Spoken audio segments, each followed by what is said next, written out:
Banky special. Yeah. Pure deliciousness. Pure deliciousness, man.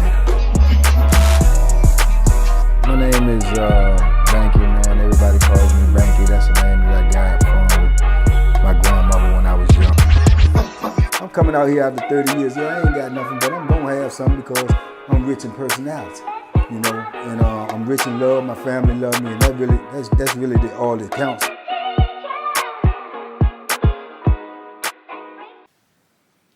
Shout out to everybody out there on Team Banky Pound, man. I appreciate the love, appreciate the support. 33 years of prison stories, we rolling. We're on the road to 100K. We can't get there without each other, so let's get it. Like, comment, and subscribe, man. And all y'all been hitting me in the comments, I appreciate it. I read them all. I try to tell y'all that I do read them all, but I appreciate it, and salute to everybody who took their time out to drop a few words to me. I appreciate it. Today, I had this on my mind, so I wanted to drop this on y'all. I was talking about this to somebody else recently. When you dealing with medical issues in prison, man, let me tell you something. Let me make this crystal clear. You do not want to get ill in prison. I'm telling you right now, because you're going to go through, I don't know what, to try to get the proper treatment. You're going to find out real quick they don't care nothing about you or your health.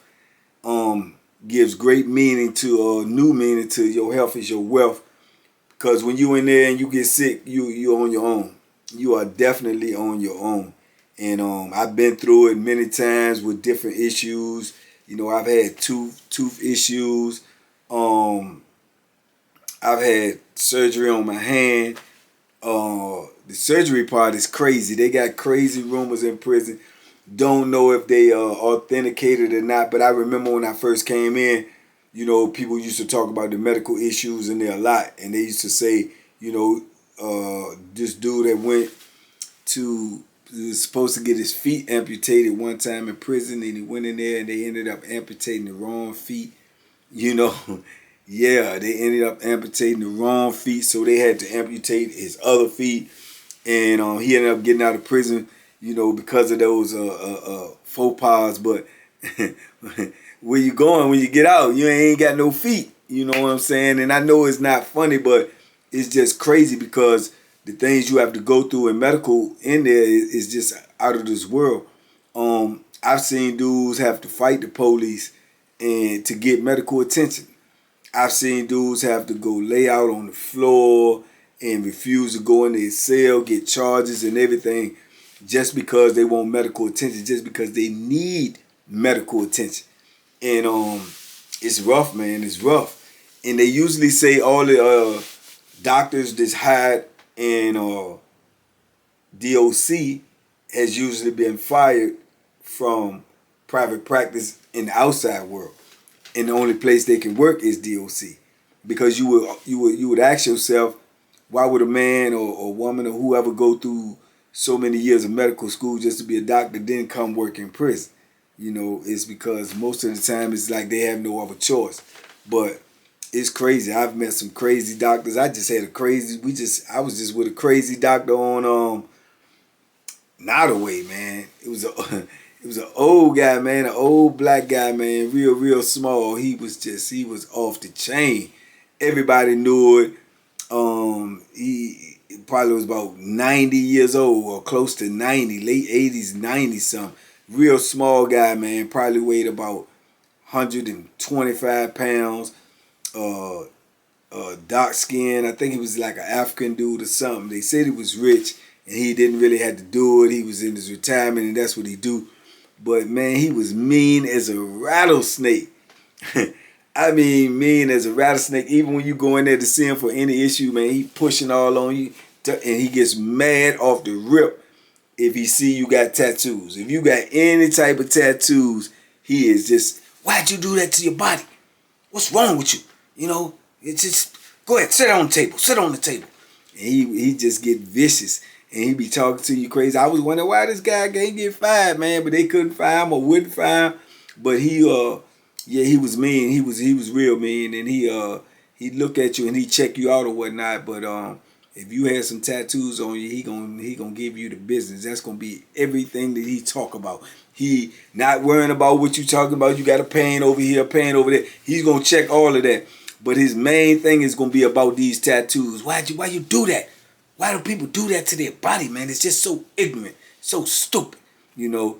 And you just got to sit there and listen to him because you can't do nothing. Because if you say anything in your defense or say anything, I'm not seeing him. Send him back, you know, and you gone. You're out of there. You know what I'm saying? So now you got some issues that you can't even address because this cat right here won't see you. You know what I'm saying? But that's how it go in there. It's just a wicked system, man. It's a wicked system. And I've seen people, you know, get real ill, man, definitely ill, man, and can't get the attention that they need, you know, just laying in the cell suffering, you know. I needed a root canal before I got out, before I made parole. They said that they don't really do root canals because it costs too much, it's too expensive, so they would have to put you on the back end. If the dentist had time to do it, it would be after he do all these other things. And man, I waited for that root canal for 2 years. 2 years in pain in my teeth, in my mouth. It was excruciating. And the only reason that I ended up getting it was because I made parole and I talked to the warden and told him, you know, I got this pain. And he just made one call. I was over there the next day. That's how easy it was. But prior to that, it took me 2 years of an undetermined amount of paperwork, undetermined amount of grievances filed and trying to get, and they wouldn't do nothing. They wouldn't do nothing. I'm walking around with home remedies, trying to get my teeth to subside from the pain. I'm putting tea bags in my mouth, walking around with tea bags on my mouth. That's probably was the one remedy somebody gave me that worked better than anything else. You know, you put that tea bag in there on your mouth, and I don't know what it does, but it soothes that pain, because I had Ambisol, gargle with salt and water, warm, all of that stuff. Nothing was taking away that pain, and I had to deal with that for 2 years, messing with these people, man. It was just crazy, you know. But I've seen some issues in there with some dudes. I remember a dude just going over there and laying on the floor because he had such excruciating stomach pain, and they wouldn't see him. They told him, you know, you got to fill out a request form. You got to fill out this the medical, that the medical. But this is immediate attention. This requires immediate attention. But these are the channels that they'll make you go through, and then you may fill it out, and you may not even heard nothing back from them, or they'll say they didn't get it, or it was misplaced, or man, it's crazy. It's crazy up in there, you know, when you're trying to stay healthy in a place like that, man. It's just behooves you. That's why a lot of dudes, I believe, work out, because of the fact that they know if they get ill, if they get sick, if they get hurt, then, you know, the medical system is just horrible. It's horrible, man. God forbid you lose your teeth, and you ain't getting no more. I can tell you that right now. You ain't getting no more while you in there. You gonna have to wait till you get out, you know. And then if you do get some dudes get the order. They order them partials. Man, they charge so much, and it takes so long for them to get them that it's almost impossible. You know, with what they're charging and where you at and your conditions and your money situation, is almost impossible. And then you can order them and you have to wait so long. Same thing with glasses. You know, you try to get glasses in there, they get state glasses, but, you know, they make you pay for those, and they're state glasses, but they make you pay for them, and then you'll be waiting so long. Then you might get some with the wrong medication in them. Man, it is a situation in there, you know. So like I said, if you got to stay healthy. You got to stay healthy, man, because they don't care. They don't care, and they ain't tripping about it. They gonna do what they do, and you gonna have to work it out yourself. Yeah, I've had to fight them myself. Way back in the day. I used to be working out so much with the boxing and everything, and I used to do so many sit-ups that I had got like a boil or abscess or something on the top of my tailbone. And man, that thing hurt so bad. I could barely move. I could barely walk. And then I had ended up getting in a fight with somebody, so I was in the hole. And I was in the hole, and while I was in the hole, that thing got worse. And I'm trying to get medical attention, and I'm writing grievances, I'm writing medical, and they ain't paying me no mind. And this stuff is getting worse and worse every day. Till now, I can barely walk. When I lay down, it hurt. When I sit down, it hurt. When I walk, it hurts. So I'm like, man, I got to, so I'm banging on the door and banging on the door, and they come over there and they asking me what's going on, and I'm telling them I need to go to medical. They telling me, you need to stop banging on that door, man. You know what to do to go to medical. You got to fill out this, fill out. I said, I got to go to medical, man. I'm hurt, man. They don't care at all, man. And I got to the point I was so mad, I started just kept banging and banging and banging, and they kept telling me, if I keep banging, they gonna come in there and chain me down to the bed, in 4-point restraints. That's when they, come in there and, put the paws on you with the little shields and all of this and all of that. The dog, if necessary, and they strip you naked, man, and chain you to the bed like an animal, and leave you there for like 72 hours sometimes. Only come in and let you up to use the restroom and take one arm out and feed you. And you sick, man. You hurt, you in pain, and this is what they would do to you. And I didn't care at the time because I needed some help. I kept banging and I kept banging and I kept banging, man, and they ended up coming around there. Then they called a sergeant over there, and I'm trying to explain my situation to them. They don't want to hear nothing. All they want to talk about is the banging. And man, I'm like, man, well, F y'all, man. Y'all playing with me, man. I'm hurt. I need medical, and I'm just banging while they right there. So they call this little squad, and they telling me they gonna come in there and do this and do that. I'm like, come on with it. You know what I'm saying? Come on with it, because I need some help. So yeah, man, they came on with it. You know what I'm saying?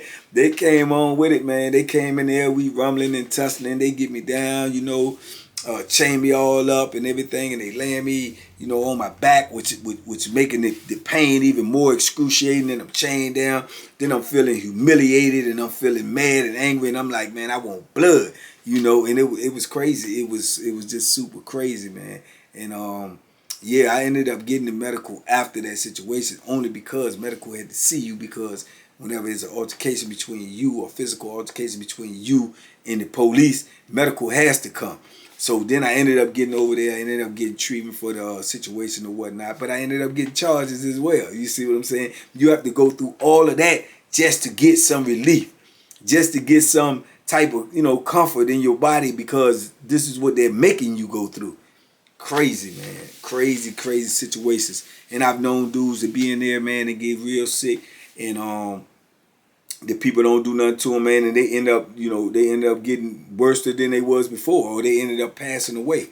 I knew one dude, he was wrestling and playing around with his celly, and he ended up, hitting his rib or something on the side of the bed, and he could not breathe, man, and he kept having this excruciating pain in his stomach. And he ended up going to medical, filling out emergency grievance and going to medical. And they took him over there and they seen him, and they sent him back with some Tylenol, man, and told him that he'd be okay. And he ended up passing away, man, in less than 2 days, because he had internal bleeding, and they did not even acknowledge that. They did not even do what they were supposed to do. They didn't do their due diligence, and the man ended up losing his life. The dude was in his 20s, like 23, 24 years old. These are the type of things that happen in there with your health and that medical, man. I told y'all about when I was on that bus coming, to Wallace Ridge, and the dude passed away on that bus, man, because he didn't have proper medication, man. He was sick, man. He was on medication. He was fighting. He didn't want to go. They chained him up on there, man, and put the chains on him so tight on his wrist and so tight on his ankles, man, that his body was turning colors, and he was looking so pale.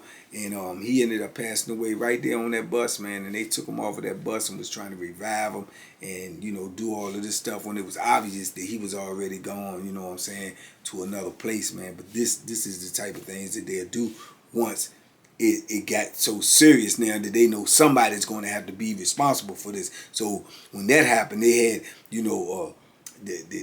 EMT teams coming. They had ambulance coming out there. They had state troopers coming out there, and we ended up being stuck there for hours and hours and hours because they was trying to get their ducks in the road to try to explain this man's body. You know, would something that they wouldn't give him the proper attention that he needed it. Did he need it when he needed it? And that's what ended up costing him his life. And he was a young cat. He was probably still in his 20s, you know. So it's just a whole lot of stories like this, man. There's a whole lot of them. Too many of them to really, you know, talk about, man. It's just crazy. But the way they treat you when you in there, if you sick, man, you definitely in trouble. You know, you definitely in trouble. It behooves you to take care of your own health, to try to stay healthy, to try to work out, try to eat as best as possible. And that includes not eating what they serving you. You know, even to this day, there's a lot of dudes that did a lot of time, man. They got out there and they sick, man. They catching cancer and stuff like that. And I believe, you know, personally that it came from all of that processed food that they was feeding in there all this time, man. That rotten food, processed food. And it's taking a toll on dudes. It's just too much of a coincidence for all of these dudes that did 20, 30, 40 years to get out, and then they just, you know, all of a sudden, you know, they got colon cancer or they got some type of cancer. And it has to do something with the food. It has to be, you know, and a lot of us have talked about that, and a lot of us have came up with the same theory. We think it's something to do with that food, man, that you eat in there or that they serve you in there. But it's just a crazy, crazy situation, man, to be in there and to be going through some medical issues, to have to then go through the issues you have to go through with them to try to get some treatment. You know what I'm saying? It's just wild. It's a wild situation. Definitely, I don't recommend you ever going in there if you have any type of ailments. And even if you don't have any type of ailments, I don't recommend you going in there. But that is a big, big issue in prison, man. They understaffed. They don't have the proper medical treatment to treat you. I've seen dudes overdose when the nurses did not even know what an overdose was. You know, I seen a dude die on Greensville on the boulevard because he had OD'd off of some type of drugs, heroin, I believe. But when they called him out there, he had OD'd and he was laying out there. And when they called the nurses out there, first of all, they were scared to come out there because they said there was too many inmates out there. But this was during, you know, child call where people was going back and forth to eat. So it's going to be a lot of movement. And, you know, just because he you know, collapsed out there and he needs medical attention, that does not, you know, change anything. He needs medical attention. The nurses did not even want to come out there because there was too many inmates. So they had to wait till they could clear up the inmates off of the boulevard just to get this man some help. And he needed immediate help. And then when they got there, they said she didn't even know. They said, well, what's wrong with him? And they said, we think he OD'd. She said, what is that? She didn't even know what it was. It was like beyond her that someone could be in prison and ODing off of drugs. So she didn't even know. But the time that elapsed from them getting there to getting him attention cost that man his life. And he ended up passing away. You know, and that's crazy. That's unacceptable. That's unprofessional.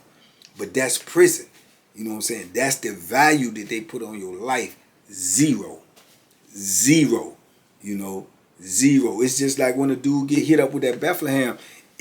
He's not going to get no attention until they can get everything cleared out and try to then get to him and get him over there. But they're going to be trying to contain the person who has the Bethlehem first. And even when he has given it up or they have contained him, they're going to deal with the issues of locking him up, putting him in the and this dude is still laying down here, life slipping out of his body.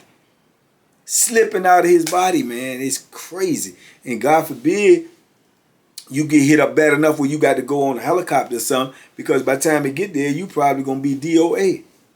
You probably going to be DOA because they are extra slow. I've seen dudes in altercations with that Bethlehem, and they call them people, and you see some of the officers, they walking. They're not even running to the situation because they don't want to be first, because they don't want to engage in case they have to engage. So they want to be in the back of the line so they won't have to engage in stopping this a person from stabbing someone to death when they know that's their job.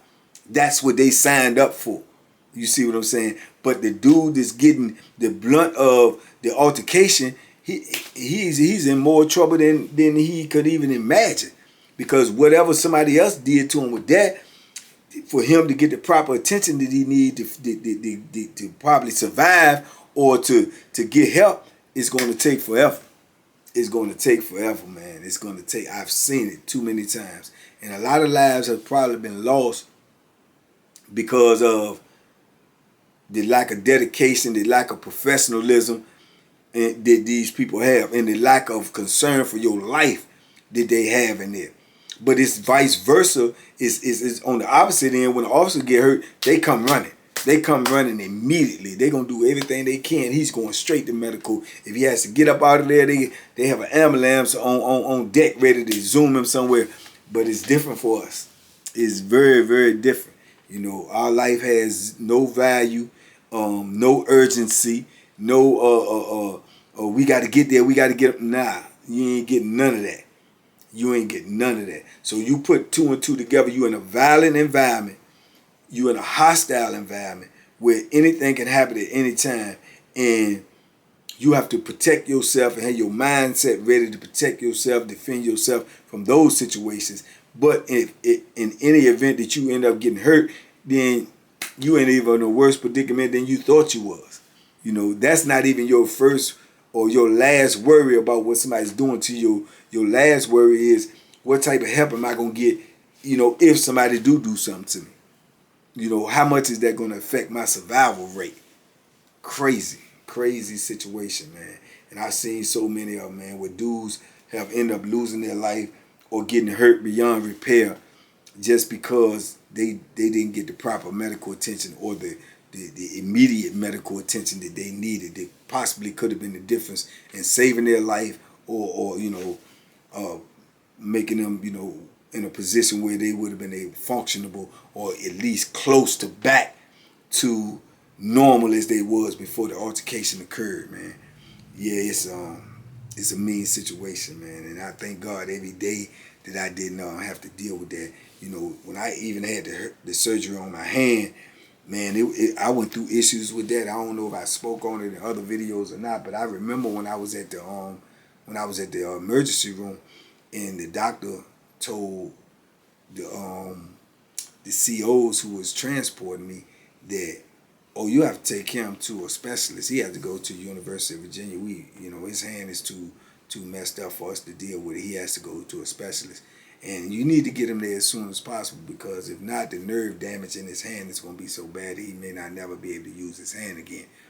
And I can remember hearing this conversation as they talking like I'm not there, and the officer saying, well, we got to call back to get permission to take him somewhere else.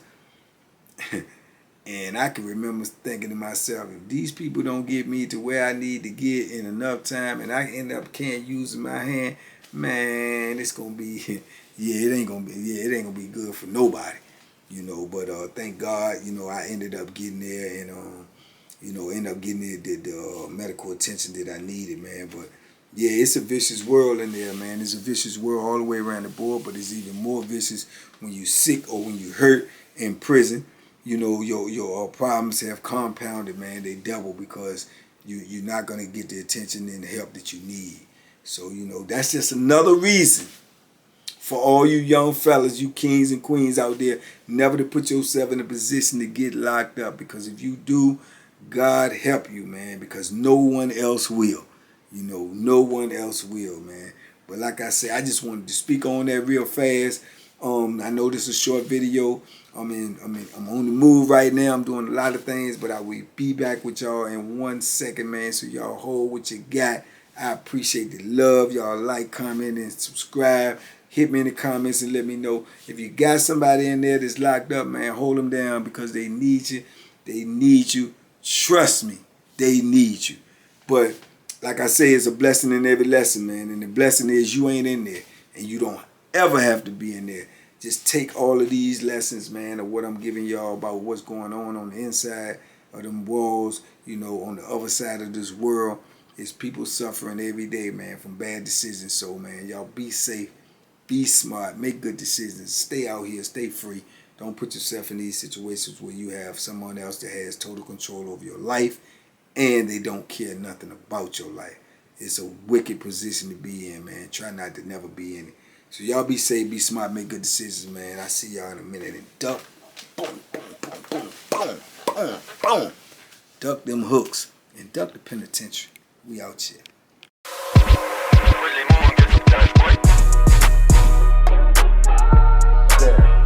The Banky special. Yeah. Pure deliciousness. Pure deliciousness, man. My name is Banky, man. Everybody calls me Banky. That's the name that I got from my grandmother when I was young. I'm coming out here after 30 years. Yeah, I ain't got nothing, but I'm gonna have something because I'm rich in personality, you know, and I'm rich in love. My family love me, and that's really all that counts.